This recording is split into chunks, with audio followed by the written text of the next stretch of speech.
for fast, cheap, and reliable Madden 21 Ultimate Team coins. Make sure you guys go check out my sponsor, Easy Mutt. Use code VENOM at checkout for 5% off.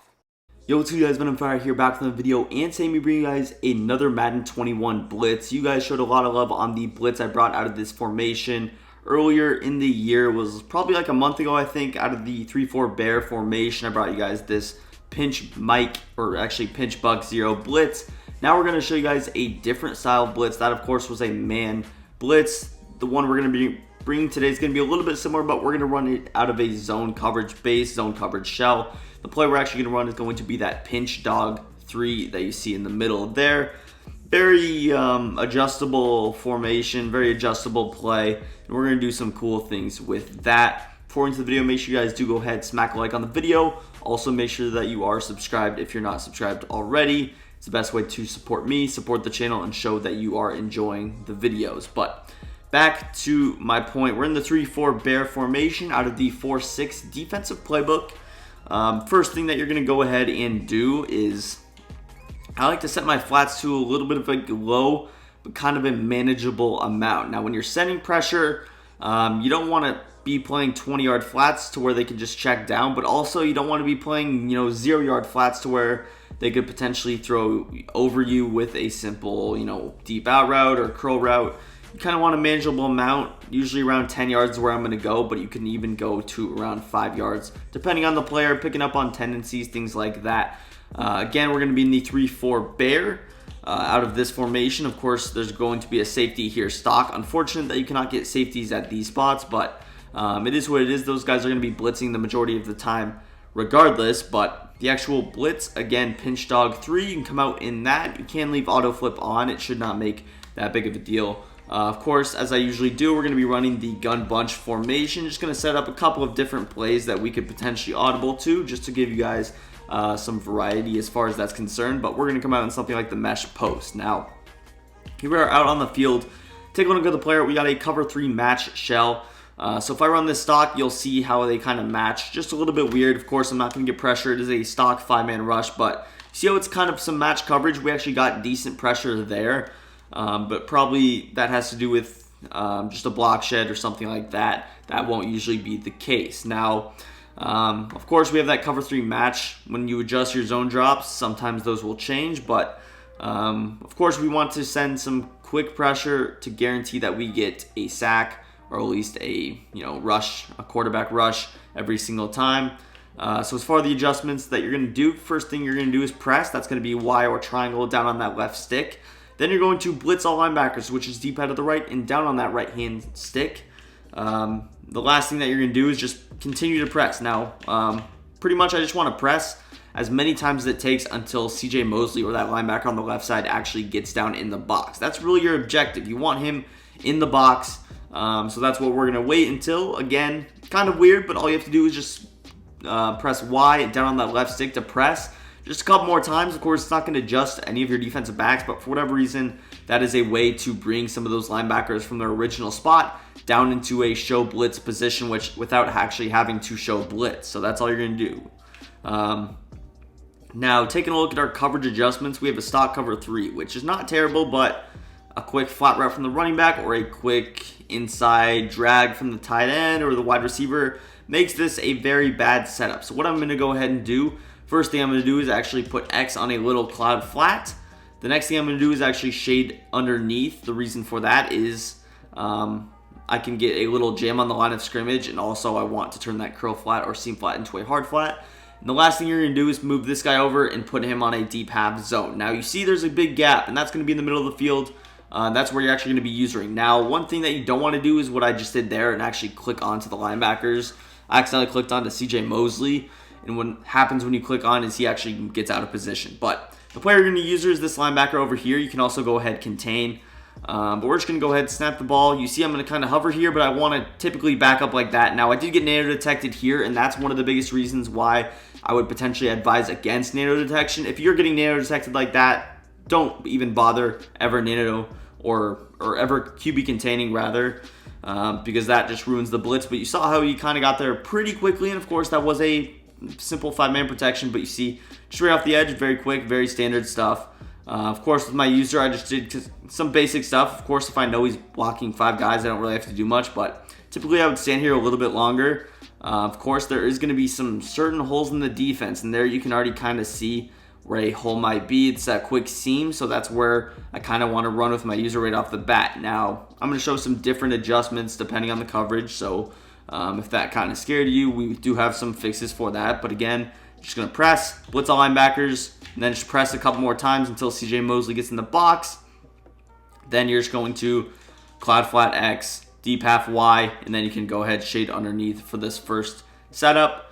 Again, with your user, you can like throw them on a little spy. That's typically what I do, and you're going to want to kind of strafe up here. So you're going to strafe up a little bit just until there, and you see that was a 5-man protection. Of course, we only rushed 6 people, and we got 2 people free. So we only had 1 extra rusher than they had blockers, and we still got 2 people to get free. You're going to see the biggest thing with my user is that we just occupy this right tackle, Morgan Moses, just for a little bit.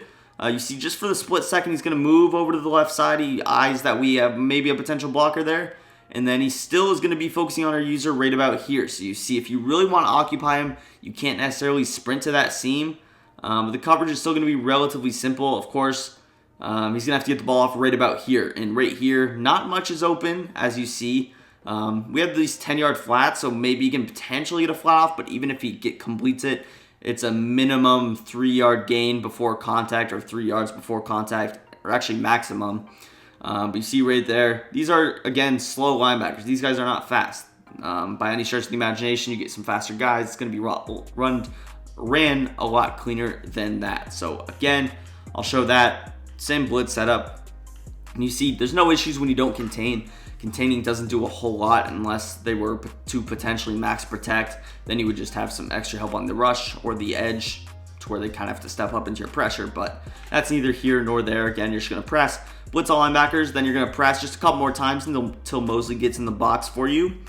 The way that the defensive lineman is it seems like they're automatically crashed in based off just the player. You see how those 3 D linemen, maybe besides that defensive tackle, but that's kind of how they are. Again, this cloud flat will play 10 yards. This hard flat will play 10 yards. And we'll just show this setup with these adjustments one more time. Then we'll hop into some of the alternative things that you can do. Of course, I'm trying to stay away from man coverage in this, but you could always, man up one player, do something like that. But that was kind of covered in the other video. But let's show it again with my user. I want to kind of hover over, just going to hover a little bit, and there you see we got a little bit bumped on the left. That's not a concern because we still had the guy on the right get perfectly free. I'll show it in the replay once again here, taking a look. Just going to play it. You see right there, some weird stuff can happen. I think this had a little bit to do with Mosley's alignment. He didn't seem like he was as close as he was on the other plays. I could be wrong about that, but it seemed like he was a little bit off, and that potentially caused for the bumpage. But you see, right tackle still going to be occupied. And I still have potential to user. So if my blitz gets picked up, if I notice that he ever blitzes 6 or blocks 6 or 7, then I can just automatically go and start usering. But you see, it's going to be difficult for him to make a throw. He's going to have to like throw a seam route straight about here. And that would really be his only read because the drag's not developed, the wheel's not developed, unless he's just going to check it down straight here. But you see, he's going to run right into a defender. Now, let's kind of cover some of the other things that you can do. As far as that's concerned, so we're going to set everything up kind of the same way. But we're just going to go into a cover 2 shell. So I'm just going to deep half A, deep half Y, and then put both these players on cloud flats. This would be a pretty good alternative.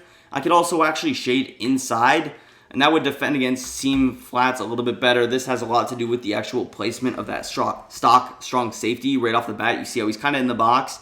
Now, of course, if I wanted to, I can move him off a little bit, but I kind of want to keep him inside. Now, the biggest threat to this play is going to be probably outside, maybe a potential rollout corner. There's also going to be a way that I show a little bit later after this to just completely bluff blitz. Now, for the bluff blitz, you're going to probably want to adjust your zone drops again, but for now, you see the blitz pretty much the exact same. Again, I'm going to spy this player. This would just be a little bit of a better alternative to potentially attacking there. Now, you see, I kind of got back with my user a little bit earlier than I typically would. And what happens when I do that is it looks like the right tackle wasn't going to block him, but he actually ended up picking up whoever 93 is on the edge. You see, I kind of occupied him just because of my defensive movement off the bat. But he actually does this half-decent job of recovering there. We end up getting the pressure, of course, on the other side of the ball. Here's a look at what the deep half does. You see he's defending that seam a lot better. but I did move him back. That's going to prevent him from making any real play on the ball if it were to be thrown, but he's still going to kind of scare away people from doing that, of course. And there you see, we get a little bit of a better look with CJ Mosley. That's what I was talking about, where he was kind of off a little bit. Now he's perfectly in the gap where we want him. Again, all I'm doing is deep halving A, deep halving Y, putting X and B on those respective cloud flat zones, which of course we set to 10 yards with our zone drop. So again, we're just going to set it up like this, kind of hover around, but you see that time they actually got decent blocking. I'm not exactly sure what happened on the left. I wasn't watching, but we did just enough to occupy Morgan Moses. I'll show the replay very briefly here just to see what happened. This was a little bit of a weird situation where we actually get the looping animation where your defensive line is slanted inside. Sometimes you get these weird loops that could potentially cause disengages. In this case, they literally just completely messed up. But again, the right tackle ends up just sliding over. And this would be a simple situation where it's probably a little bit better that you got that, because you want this guy to usually get out, especially if they're a right-handed QB, because he's going to want to scramble out to that side. But you see, here's what the deep half in the box looks like. Pretty well defended. And even if they were to maybe motion over a streak, they're not going to have enough time to potentially get that open. He still could make a play on the ball as well. But let's go to a full, just kind of bluff blitz look. Now, if I'm bluffing blitz, I do want to set it up the exact same way as far as this is concerned. But I'm just going to go with a all-out double flat type of a setup. So I'm just going to go with something like this, where I go ahead, hard flat our Y linebacker, I curl flat X. And then on this right-hand side, I just put B in a little hard flat. We, of course, already have our seam flat. The last thing I would do is probably shade over the top. Of course, in this situation, I'm setting my curl flats to 20 to 25 yards, and my flats are probably moving down to around 5 yards. I wouldn't like my hard flats at 10. So if I know I'm going to bluff blitz, this is a good way to do it. Again, I still have 3 people rushing the quarterback. I can, again, deep half one of these sides. Let's go with the Z spot and go setup. Of course, my zone drops aren't really set. For whatever reason, what's his face just repositioned CJ Mosley. See if we can get him back there. I don't know what caused that. Maybe the audible, but that is a little bit unfortunate, of course. But I guess my play did kind of reset. I'm not sure why that happened, but just a couple of zones reset. But that would be a pretty good setup. Of course, we get that kind of weird looping disengage. I actually showed that in a 3-3-5 video a little bit ago. But there you see coverage pretty well. We end up getting that interception and almost take it to the house, but that's pretty much going to do it for the video. If you guys did enjoy, please hit that like button, subscribe to the channel for more. Once again, follow me on Twitter, link will be down below in the description, and peace. I'm out of here.